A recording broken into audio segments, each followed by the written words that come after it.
Hi everybody, welcome to Lunchtime Live. I'm going to give you guys a few minutes to appear. Let me know if you guys can hear me. It's really windy out today, so, well, breezy. It's not as warm as it has been, it's kind of chilly. Hi Leon and Joyce. So today we're going to be talking about velvet ants. You guys hear me okay? Okay. So I'll just swing this around so you guys can kind of see where we are. We're by the visitor center. Sadly, I can't show you a velvet ant. You would see them on the trails, and you know, it's just not something I can go find. So you'll just be listening to me today. So velvet ants, hi Donna. Velvet ants are in the order Hymenopterans, and they have a scientific name, Dismutilla occidentalis, that is the red velvet ant, and gloriosa is the white velvet ant. So we have both of those kinds of velvet ants here at the estuary. They are pretty much found throughout the United States. They like arid, sandy areas.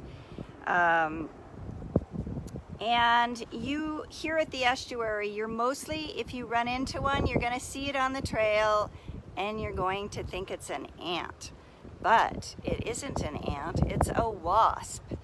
And I think they call them velvet ants just because the red ones look like ants. The females don't have wings, and so they're going to be on the ground. The males do have wings, and you would see them up on a bush, you know, eating nectar.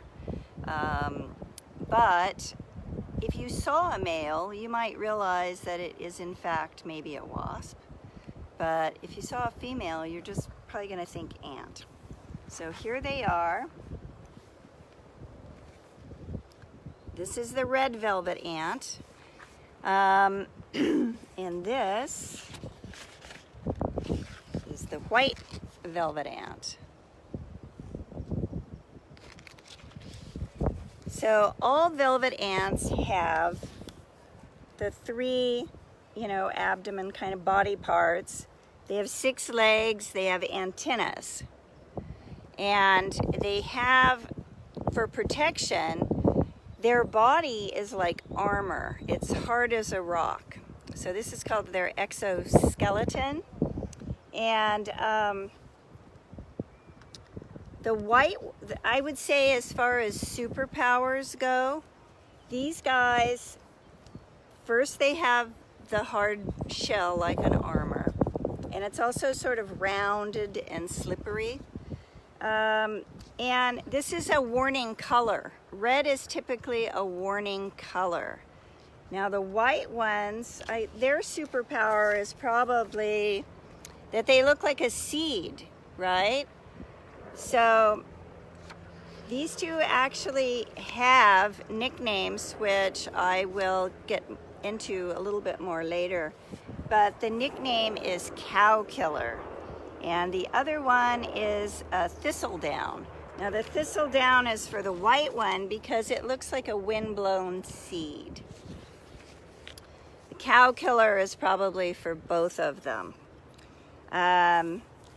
Some of their other, you know, ways to get away from predators is they secrete a smelly, repelling, you know, stench about them. And they actually produce ketones. And these ketones are alarm pheromones specifically to scare ants. So that's pretty cool. And I think another superpower would be probably this face. Look at that face. I think it's scary. So the females and the males are different, right? The males can fly, so that's huge. They don't sting. They can poke you and it feels like a needle, and it might dupe their predators into thinking that they've been stung. But the females can sting, right? So the female, that's why they're called cow killers. They can't really kill a cow, but it hurts. It hurts worse than a wasp. And it's less toxic though, so that's good. It's only just a small portion of the toxicity of a bee or a wasp. But it does hurt, and it hurts for about a half an hour.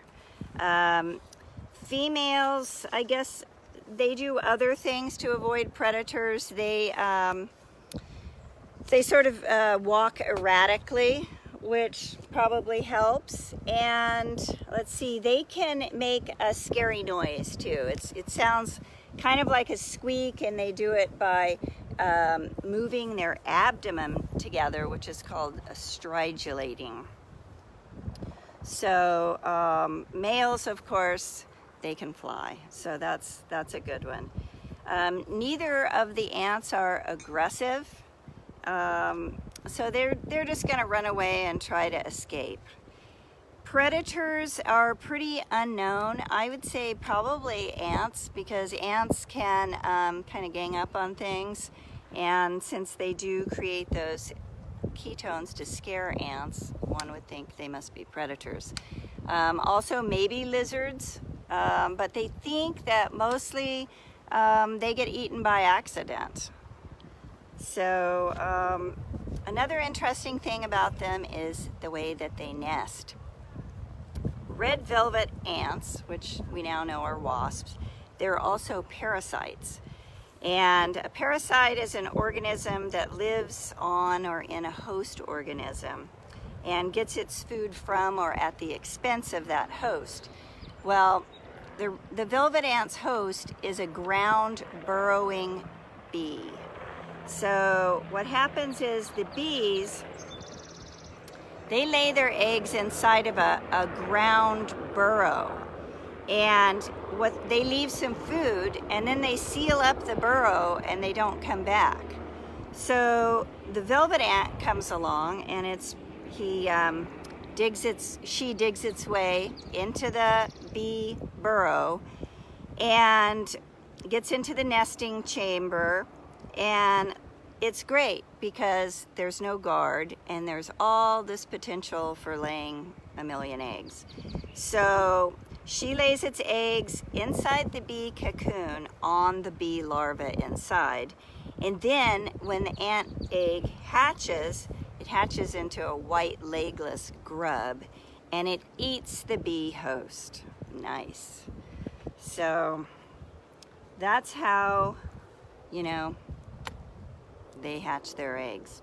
And then once they're grown and they're out and about, and you see the females on the trail, or maybe you see the male with his wings up on a flower, they lead pretty solitary lives. You're not going to see them together or hanging out with anything else. And I know that they eat nectar and drink water, but there's not much really known about velvet ants. I don't think anybody has studied them too much. At least I couldn't find that much about them. Like, for example, nobody knows, why are they so hairy? Or who are their predators? So if you're looking for something to study, maybe you want to study velvet ants. Does anybody have any questions? Hi, Robert and Catherine. I saw Anne. I can't see everybody. I think I see John. John probably knows more than I do, John Martin, about these ants.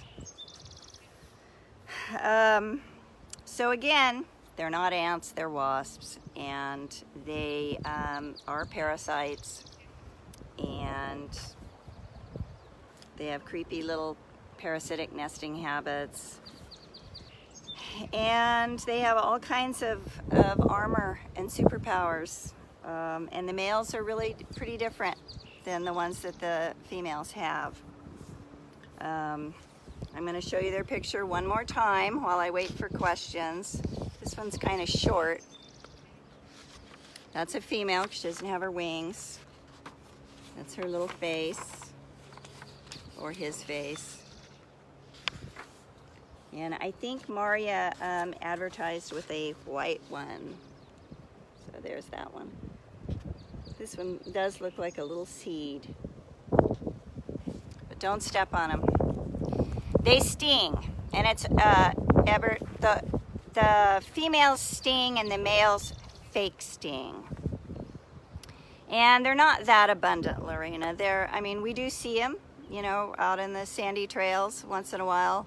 They are all across the United States, and we have both kinds here, but we don't see them that often. I wish I could have found one so I could have shown you guys them. Hi, Kevin. As far as frequently seeing them, I would say I see maybe like 3 a year. Maria says she usually sees the white ones, and I think I've usually seen the red ones. So you guys have to come walk the trails and look in that on the sandy trails, not the rock ones.